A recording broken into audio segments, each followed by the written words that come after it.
इस वीडियो के अंदर हम डिस्कस करने वाले हैं टर्नओवर की कैलकुलेशन।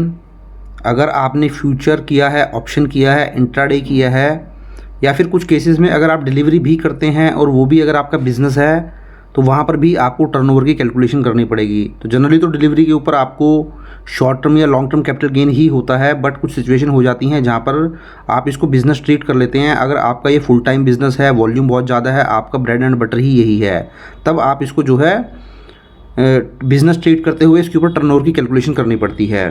तो अब हम डिस्कस करेंगे ये फाइनेंशियल ईयर 24-25 के लिए, जिसकी आईटीआर अभी आपको असेसमेंट ईयर 25-26 के अंदर फाइल करनी है। मींस 31 जुलाई 2025 तक आपको अपनी आईटीआर फाइल करनी है। और टर्नओवर की कैलकुलेशन को लेकर बहुत सारे लोगों को हमेशा एक कन्फ्यूज़न बना रहता है कि हमें टर्नओवर कैलकुलेट करना कैसे है, इसका पर्पज़ क्या होता है। तो देखिए, जब आप टर्नओवर की कैलकुलेशन करते हैं तो इससे आपको एक आइडिया ये लग जाता है कि आपका टर्नओवर अगर एक लिमिट से ज़्यादा है तो फिर आपके ऊपर टैक्स ऑडिट एप्लीकेबल होता है और आपको अपने चार्टर्ड अकाउंटेंट से ही अपनी आईटीआर फाइल करनी होती है, क्योंकि वही आपकी भी जो इनकम टैक्स की रिटर्न है, बैलेंस शीट वगैरह है, उसको सर्टिफाई करते हैं। बट अगर आपका जो लिमिट है टर्नओवर का वो एक लिमिट क्रॉस नहीं करता है तो फिर आप ITR 3 फाइल कर सकते हैं। बुक्स ऑफ अकाउंट वगैरह मेंटेन करेंगे, उसकी भी जो है डिफरेंट लिमिट होती है। तो चलिए एक्सेल में हम चलते हैं, समझते हैं सबसे पहले टर्नओवर की कैलकुलेशन कैसे करनी पड़ती है। तो इसके लिए देखिए, मैं आपको एक एक्सेल शीट में ले आता हूँ। ये मैं आपको एक्सेल शीट में ले आया हूँ। देखिए यहाँ पर आप देख सकते हैं मैंने ऑलरेडी टर्नओवर की कैलकुलेशन करके रखी हुई है। जहाँ पर मेरे पास फ्यूचर है, ऑप्शन से 70 लाख का टर्नओवर है, इंट्राडे से 12,386 रुपये का टर्नओवर है, डिलीवरी से 16 लाख रुपये का टर्नओवर है। इस तरीके से अगर आप टोटल टर्नओवर को ऐड करेंगे तो ये 86,43,000 बन जाएगा। तो ध्यान रखें, अगर आप शेयर मार्केट के अंदर ट्रेडिंग करते हैं, जैसे मैंने आपको बोला फ्यूचर, ऑप्शन, इंट्राडे वगैरह करते हैं, तो आप बिज़नेस में कवर हो जाते हैं और आपके लिए जो टैक्स ऑडिट की लिमिट होती है सेक्शन 44AB के अकॉर्डिंग वो 10 करोड़ रुपए की लिमिट होती है। तो अगर आपका टर्नओवर 10 करोड़ क्रॉस करेगा तभी आपको टैक्स ऑडिट करवाना होगा। वहीं अगर बुक्स ऑफ अकाउंट मेंटेन करनी हो सेक्शन 44AA के अंदर तो आपकी को 2.5 लाख और 25 लाख रुपए की जो लिमिट है वो चेक कर लेनी होती है। तो इसके ऊपर, दोनों के ऊपर ही मैंने एक डिटेल्ड वीडियो बनाया है कि बुक्स ऑफ अकाउंट आपको कब मेंटेन करनी है, टैक्स ऑडिट कब करवाना है। अगर आप बिजनेसमैन हैं, चाहे फ्यूचर एंड ऑप्शंस करते हो या फ्यूचर एंड ऑप्शंस के अलावा कुछ अदर बिजनेस भी करते हो, दोनों ही केसेस में कितनी लिमिट रहेगी आपकी टैक्स ऑडिट करवाने की और बुक्स ऑफ अकाउंट मेंटेन करने की। तो एक बार वो वीडियो भी आप देख लीजिए, आपको आइडिया लग जाएगा। तो चलिए यहाँ पर हम देखते हैं टर्नओवर की कैलकुलेशन करनी कैसे है। तो देखिए, सबसे पहले हम बात करते हैं फ्यूचर की। तो देखिए, फ्यूचर पे ऑलरेडी मैंने लिंक लगाया हुआ है।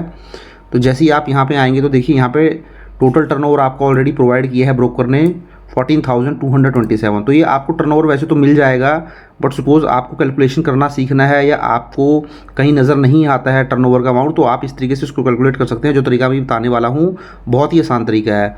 तो देखिए, यहाँ पर आपका सारा ही डेटा नज़र आ जाएगा। आपका निफ्टी वगैरह आ गया, एक्सपायरी डेट आ गई, बाय क्वांटिटी, बाय वैल्यू आ गई, यहाँ पर आप देख सकते हैं। इसी तरीके से यहाँ सेल वैल्यू आ गई।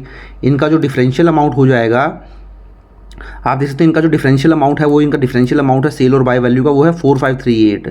तो देखिए, ये तो डिफरेंशियल अमाउंट है। टर्नओवर के लिए आपको क्या करना पड़ता है, यहाँ पे मैं एक फॉर्मूला लगा देता हूँ। टर्नओवर के लिए क्या करना पड़ता है, जो भी आपका रियलाइज प्रॉफिट होता है तो आपको क्या करना है, इक्वल टू करना है ABS। आप कर सकते हैं यहाँ पे एक्सेल में ABS, आप इक्वल टू जो आपका रियलाइज प्रॉफिट है ये 453 का टोटल, इस पर क्लिक कर दीजिए, ब्रैकेट ओपन करके ब्रैकेट क्लोज कर दीजिए और इसको एंटर कर दीजिए। तो देखिए, आपका आ गया 1500 रुपीज़। उसके बाद ये आ गया आपका टोटल। अगर आप इसको टोटल लगाएंगे यहाँ पे तो सेम आपका यही फिगर कैलकुलेट हो जाएगा 14,227। तो देखिए, जो आपके ब्रोकर ने आपको 14,227 दिया था वही हमने भी कैलकुलेट कर लिया 14,227। तो फ्यूचर के अंदर आपको क्या करना होता है, मैं आपको फंडा बता देता हूँ। जैसे आपका जो भी रियलाइज प्रॉफिट या लॉस है, तो जैसे यहाँ 1500 रुपये का प्रॉफिट था तो आपका यहाँ 1500 का प्रॉफिट आ गया, कोई दिक्कत वाली बात नहीं है। बट जो आपकी लॉस की अमाउंट होती है, जैसे यहाँ पे 25,050 का आपको लॉस था, तो जो आपकी लॉस की फिगर है आपको उसको पॉजिटिव में कन्वर्ट कर लेना होता है। तो जो नेगेटिव की फिगर है उनको पॉजिटिव कर लेना होता है। तो आपका जो नेगेटिव था 2550, इसको हमने यहाँ पर पॉजिटिव कर लिया 2550। तो देखिए, तभी हमने ABS का फॉर्मूला लगाया। या आप बिल्कुल ही ईजिली करना चाहते हैं, आपको लगता है कि ईजिली करना चाहते हो तो आप मैनुअली ऐसा कर लें इसके आगे। अगर आपको लगता है ये माइनस लगा के और इसको दोबारा से चूज़ कर लें तो ये पॉजिटिव हो जाएगा। तो ऐसे भी आप इसको कर सकते हैं। बट आपका ABS वाला फॉर्मूला जो है आप फर्स्ट कॉलम में लगाएं और नीचे तक ड्रैग कर लें, आपका सारा ड्रैग हो जाएगा। इसी तरीके से यहाँ 1360 नेगेटिव फिगर थी, ये भी देख सकते हैं आप, ये फॉर्मूला लगाने से पॉजिटिव हो चुकी है। तो आपका जो भी रियलाइज प्रॉफिट एंड लॉस होगा, उस रियलाइज प्रॉफिट एंड लॉस में जो भी आपकी लॉस की फिगर्स होंगी, जैसे यहाँ पे 2550, 1360 और 835 और ये 100 रुपीज़, ये जो भी नेगेटिव फिगर थी ये भी आपकी पॉजिटिव में आपको कन्वर्ट कर लेनी होती हैं और उसके बाद फिर आपको टोटल प्रॉफिट और लॉस का जो टोटल बनेगा जैसे 14,227 वो फिगर लेनी होती है। तो देखिए वैसे तो आपका जो रियलाइज प्रॉफिट था वो 4538 का था, क्योंकि इसमें कुछ लॉसेस थे कुछ प्रॉफिट था। बट जब आपने लॉसेस को कन्वर्ट कर लिया प्रॉफिट में तो ये आपकी 4538 की फिगर बढ़कर 14,227 हो गई। तो इस तरीके से आप टर्नओवर कैलकुलेट कर सकते हैं फ्यूचर में। तो देखिए यहाँ पर फ्यूचर का मैंने लिंक लगाया हुआ है 14,227, तो ये आपका कवर हो चुका है 14,227। इसी तरीके से हम आगे बढ़ते हैं, दूसरा चलते हैं। अब हम देखते हैं ऑप्शंस के अंदर कैसे कैलकुलेशन की जाती है। तो ऑप्शन पे भी लिंक है, मैं लिंक पे आ जाता हूँ। तो देख सकते हैं आप यहाँ पर भी जो ब्रोकर है उसने टर्नओवर प्रोवाइड किया है 70,10,400 रुपीज़। तो इसकी कैलकुलेशन इसको भी समझ लेते हैं। तो देखिए यहाँ पर भी आपको देख सकते हैं आपको बाय वैल्यू मिल जाएगी, ऐसे ही आपको सेल वैल्यू भी मिल जाएगी और यहाँ पे आपको ग्रॉस प्रॉफिट एंड लॉस जो है वो नज़र आ जाएगा। तो देखिए यहाँ पे जो ग्रॉस प्रॉफिट एंड लॉस है वो आपको नज़र आ जाएगा, यहाँ पे टर्नओवर नज़र आ जाएगा। तो यहाँ पर भी आपके ब्रोकर ने आपको कैलकुलेट करके दिया है, तो यहाँ पर भी हम कैलकुलेट कर लेते हैं। तो मैंने जैसे आपको फॉर्मूला बताया था, आपको इक्वल टू करना है ABS।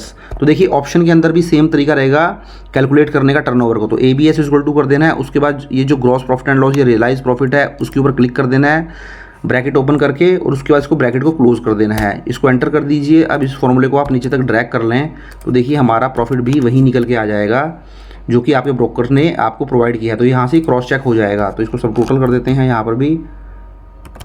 तो हमारा प्रॉफिट भी आप देख सकते हैं कोई गैप नहीं है, 70,10,400 और इनका भी 70,10,400। तो इस तरीके से देखिए जो तरीका हमने फ्यूचर के अंदर अप्लाई किया था सेम वही तरीका ऑप्शन के अंदर भी अप्लाई किया है। सिंपली आपका जो रियलाइज प्रॉफिट एंड लॉस है, प्रॉफिट तो प्रॉफिट सेम आ जाएगा बट जो लॉस की फिगर होगी वो पॉजिटिव में आ जाएगी। देखिए यहाँ पर भी आपकी लॉस की फिगर कितनी थी आप देख सकते हैं 2015, ये 2015 पॉजिटिव में आ गया 2015।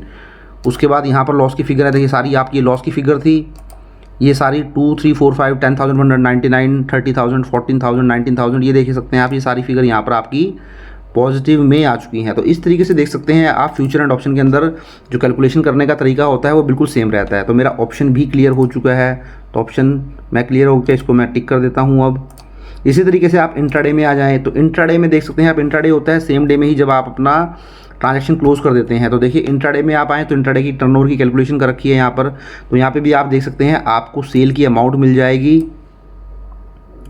इस तरीके से आपको बाय की अमाउंट मिल जाएगी। तो इनका जो डिफरेंशियल अमाउंट है वो 3224 है। यहाँ पे भी आपका P&L आ जाता है 3224। तो यहाँ पे मैंने ऑलरेडी फार्मूला आपके लिए लगा दिया है टर्नओवर का। यहाँ पे टर्नओवर की कहीं अमाउंट मेंशन नहीं की थी इस ब्रोकर ने। तो यहाँ पर देख सकते हैं आप, मैंने डिफरेंट ब्रोकर का दोस्तों जो है वो लगा दिया है। कुछ ब्रोकर टर्नओवर मेंशन कर देते हैं, कुछ नहीं करते हैं, तो आपको एक आइडिया रहना चाहिए। तो यहाँ पे देख सकते हैं आप टर्नओवर, यहाँ टोटल P&L था, आपको यहाँ पर भी सेम वही फार्मूला लगाना है इक्वल टू ABS। ये टोटल P&L पे आप आएँ, इसको सिलेक्ट करें, ब्रैकेट ओपन करें और इसको एंटर मार दें। तो सिंपली आप इसको ड्रैग कर दें नीचे तक। तो जो आपका 3224 का प्रॉफिट था वो 12,386 हो गया। तो इंट्राडे में भी आप बोल सकते हैं सेम वही फार्मूला काम करेगा जो कि फ्यूचर एंड ऑप्शन में किया है। तो यहाँ पर भी 12,386 की फिगर क्लियर हो गई। अब हम आ जाते हैं डिलीवरी पे। तो देखिए जैसा कि मैंने आपको बताया था, डिलीवरी के अंदर नॉर्मली आपको शॉर्ट टर्म या लॉन्ग टर्म कैपिटल गेन होता है। अगर 1 साल के अंदर ही सेल कर देते हैं तो शॉर्ट टर्म कैपिटल गेन ही माना जाता है। बट इसको लेके बहुत ज़्यादा डिस्प्यूट भी है, बहुत लेवल पर इसको जाके नोटिफिकेशन भी इशू किए गए हैं। क्या डिलीवरी को भी मैं short term capital business income मान सकता हूँ? क्योंकि डिलीवरी अगर आप शॉर्ट टर्म कैपिटल गेन मानेंगे तो वहाँ पर आपको 20% टैक्स पे करना पड़ता है। बट अगर आप इसको बिजनेस इनकम ट्रीट कर लेंगे तो फिर आप एक्सपेंसेस वगैरह क्लेम करके अपना जो टैक्स लायबिलिटी है वो कम कर सकते हैं। बट डिलीवरी ऐसा नहीं है कि आप शॉर्ट टर्म कैपिटल गेन को डिलीवरी में कंसिडर कर लेंगे, आपको डिफेक्टिव का नोटिस आ जाएगा। तो डिलीवरी जैसा कि मैंने बताया, डिलीवरी कब मान सकते हैं? जैसे आपका वॉल्यूम बहुत ज़्यादा है, आप बहुत शॉर्ट टर्म बेसिस पे ट्रेड करते हैं, आपका जो ब्रेड एंड बटर है यही है, आपका 24/7 आप यही बिजनेस करते हैं, जो मेन सोर्स ऑफ इनकम है आपका वो यही है। तो आप बोल सकते हैं कि ये जो डिलीवरी का ट्रांजेक्शन है मैं उसको शॉर्ट टर्म कैपिटल गेन नहीं मानूंगा, मैं इसको बिजनेस इनकम मानूंगा। तो जब आप इसको बिजनेस इनकम मानेंगे तो फिर टर्नओवर कैलकुलेट आपको करना पड़ेगा, क्योंकि शॉर्ट टर्म कैपिटल गेन के लिए, लॉन्ग टर्म कैपिटल गेन के लिए आपको सेल माइनस बाय वैल्यू में से कैपिटल गेन आ जाता है। बट यहाँ पे आपको टर्नओवर मानना पड़ेगा। अब यहाँ पे टर्नओवर की कैलकुलेशन देखिए थोड़ी डिफरेंट है, वो कैसी होती है यहाँ समझ लेते हैं। देखिए टोटल 16 लाख रुपए की सेल वैल्यू है, बाय वैल्यू है, यहाँ पे आप देख सकते हैं ये बाय वैल्यू है। बाय का अगर मैं टोटल कर दूँ यहाँ पर 15,73,000, तो ये डिफरेंशियल अमाउंट आपका जो है ये प्रॉफिट आ गया है। 16 लाख में सेल किया है, 16 लाख माइनस अगर मैं बाय वैल्यू लेस कर दूं तो 32,820 आपका देख सकते हैं आप, आपका प्रॉफिट एंड लॉस आ चुका है। बट यहाँ पे जैसे कि मैंने आपको बताया था, ABS का फॉर्मूला लगा के यहाँ पे पॉजिटिव कर लेना, आपको नेगेटिव ऐसा नहीं होता है। डिलीवरी के अंदर जो आपकी सेल की वैल्यू है, जो कि 16,06,116 है, सेल की वैल्यू को ही टर्नओवर मान लिया जाता है। तो अगर आप डिलीवरी करते हैं तो वहाँ पे आपको जो रियलाइज प्रॉफिट एंड लॉस है उसके ऊपर नहीं जाना है, जैसे हमने फ्यूचर एंड ऑप्शन और इंट्राडे के अंदर की है। यहाँ सिंपली आप सेल वैल्यू उठाएं, जो सेल की वैल्यू होगी वही आपका टर्नओवर होगा। तो यहाँ पे सेल की वैल्यू है 16 लाख रुपीज़, तो यहाँ आप देख सकते हैं जो डिलीवरी के अंदर 16 लाख रुपीज़ सेल की वैल्यू थी वही आपका टर्नओवर बन गया। तो जब आपने चारों को जोड़ दिया तो आपका टर्नओवर हो गया 86,43,129, जो कि 10 करोड़ रुपीज़ से बहुत कम है। तो आपको टैक्स ऑडिट करवाने की जरूरत नहीं है।